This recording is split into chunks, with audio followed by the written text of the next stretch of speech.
یہ سب کیسے ہوا؟ بے شک وہ اس کی باتوں کا یقین کریں گے، بے شک وہ اسے جھوٹی نہ کہیں گے اور نہ سمجھیں گے۔ ان لوگوں کو اسے سچا یقین کرنا ہی پڑے گا۔ جس پولیس اسٹیشن میں سے لایا گیا وہ نیو لانس کے مغربی کنارے یا ایڈرین ڈسٹرکٹ میں تھا۔ پولیس اسٹیشن کی عمارت منحوس و خشاکت اور دہشت ناک تھی، جس کے چاروں طرف اداسی اور بے کسی برس رہی تھی۔ پیش کمرے میں جہاں نام درج کیے جا رہے تھے، مختلف پیشہ اور بھانت بھانت کے لوگوں سے بھرا ہوا تھا۔ رنڈیاں رنڈوں کے دلال، چور اچکے گرا کٹ اور ان کے شکار۔ کسی کو اس سارجنٹ کی میز کے سامنے کھڑا کر دیا گیا جو اس وقت ڈیوٹی پر تھا۔ کسی کو گرفتار کرنے والوں سے ایک پولیس مین نے کہا، سارجنٹ یہ ہے وہ چھوکری ہنسی۔ کیا؟ میں نے اسے ایئرپورٹ سے پکڑ لیا ہے۔ کیا بھاگنے کی کوشش کر رہی تھی؟ جی، میں ٹریسی نے کہا۔ ہتھکڑیاں کھول دو اس کی۔ ہتھکڑیاں کھول دی گئیں۔ ٹریسی کی آواز میں جو غائب تھی اونچ کر آئی، دیکھیے وہ ایک اتفاق تھا، حادثہ، میرا مطلب ہے میں اسے مار ڈالنا نہیں چاہتی تھی، اس نے میری عزت لوٹنے کی کوشش کی تھی اور وہ اپنی آواز کے ہسٹیریا پر قابو حاصل نہ کر سکی۔ ڈیوٹی سارجنٹ نے سختی سے پوچھا، تم ہی ٹریسی ہنسی ہو؟ جی ہاں میں۔ بند کر دو سالی کو۔ نہیں، ایک منٹ، میری بات تو سنیے پلیز۔ ٹریسی گڑبڑائی، کسی کو فون کرنا ہے مجھے، فون کرنے کا تو حق ہے مجھے۔ ڈیوٹی سارجنٹ گرایا، اوہو، قاعدے قانون بھی جانتی ہو یہاں کے؟ کتنی دفعہ بند ہوئی ہو؟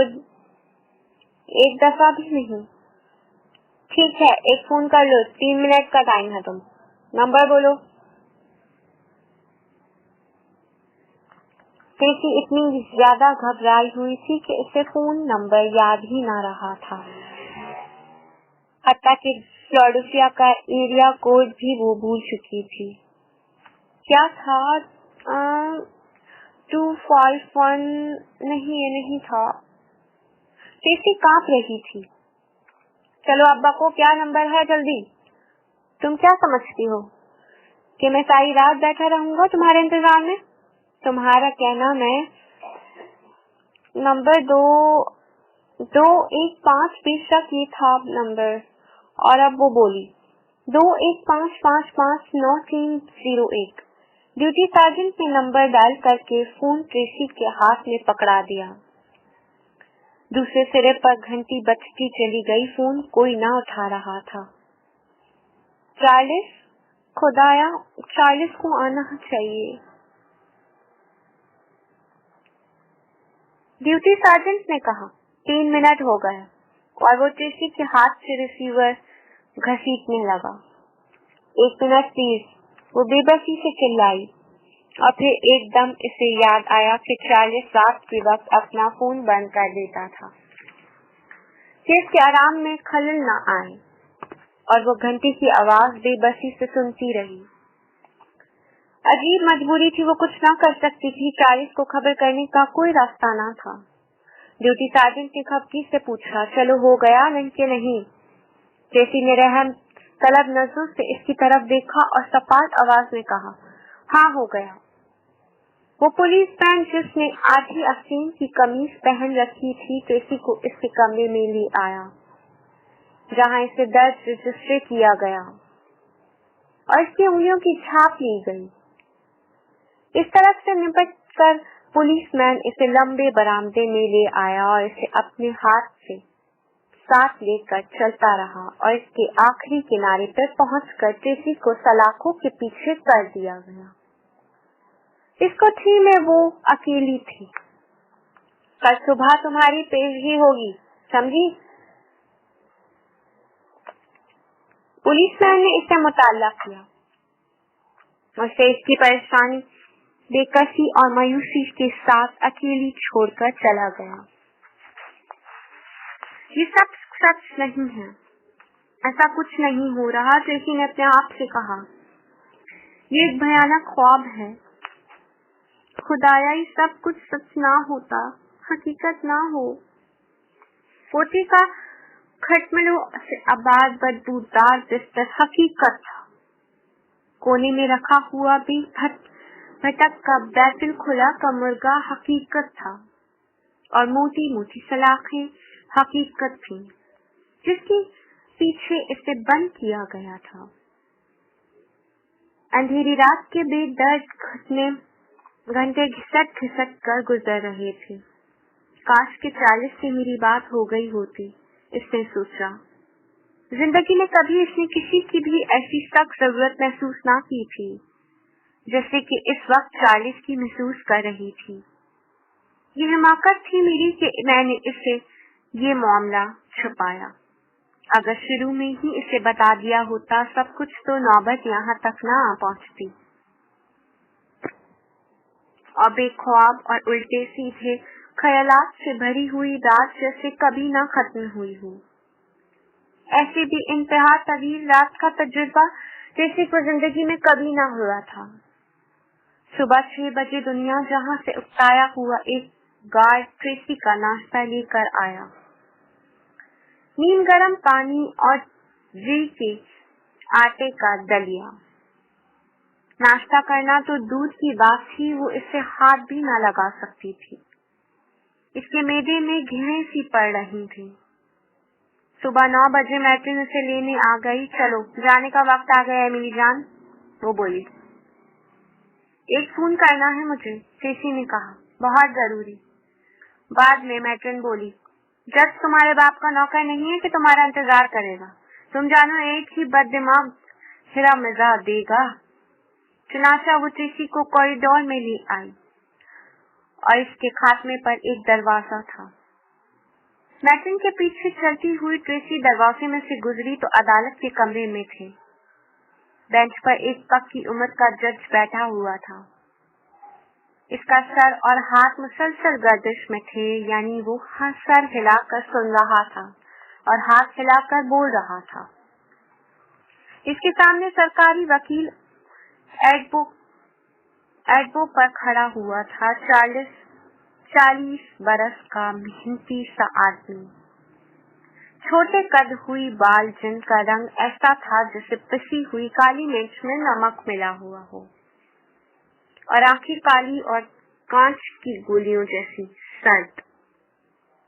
ٹریسی کو کرسی پر بیٹھایا گیا۔ چند ثانیوں کے بعد اہلکارانہ آواز لگائی، ٹریسی ہنسی والے لوگ، اور ٹریسی کو اس کے والے لوگ ہاتھ پکڑ کر بینچ کے سامنے لے آئے۔ جج اپنے سامنے رکھے ہوئے کاغذ کا معائنہ کر رہا تھا، اور اس پر اوپر سے نیچے اور نیچے سے اوپر تک گردش کر رہا تھا، اور اب تک اس نے ٹریسی پر نگاہ غلط انداز میں بھی نہ ڈالی تھی۔ ہاں، اب ٹریسی کے دل نے اس سے کہا۔ اب وہ گھڑی آ گئی تھی جس کا ٹریسی کو انتظار تھا۔ اب وہ ایک بس سرگدار شخص کو بتا رہی تھی کہ کیا ہوا تھا۔ اپنے ہاتھوں کی کپکپاہٹ روکنے کے لیے اس نے اپنی انگلیاں آپس میں پھنسا لی اور پھر بولی، یور آنر، وہ قاتل عمدن نہیں تھا۔ بے شک میں نے اسے شوٹ کیا، لیکن وہ ایک اتفاق تھا، حادثہ تھا۔ میں اسے محض ڈرانا چاہتی تھی، اس نے میری عزت لوٹنے کی کوشش کی تھی۔ سرکاری وکیل نے ٹریسی کو آگے بولنے سے ہی روک دیا۔ وہ بولا، یور آنر، میں عدالت کا وقت ضائع نہیں کرنا چاہتا، اور نہ ہی اس کی ضرورت ہے، اور نہ ہی کچھ فائدہ۔ ملزمہ رومانو کے گھر میں صحیح معنوں میں گھس پڑی اور 32 کیلیبر ریوالور سے مسلح تھا۔ اس نے مصور رینیو کی پینٹنگ چرائی جس کی وقت قیمتی $5 سے کسی طرح کم نہیں ہے، اور جب مسٹر رومانو نے اسے پینٹنگ چراتے ہوئے پکڑ لیا تو اس عورت نے ان پر گولی چلا دی اور انہیں خون میں لت پت فرش پر پڑا چھوڑ کر فرار ہو گئی۔ خود ٹریسی نے بھی محسوس کیا کہ اس کے چہرے کا رنگ اڑ گیا تھا۔ یہ کیا کہہ رہے ہیں آپ؟ وہ الجھ کر بولی۔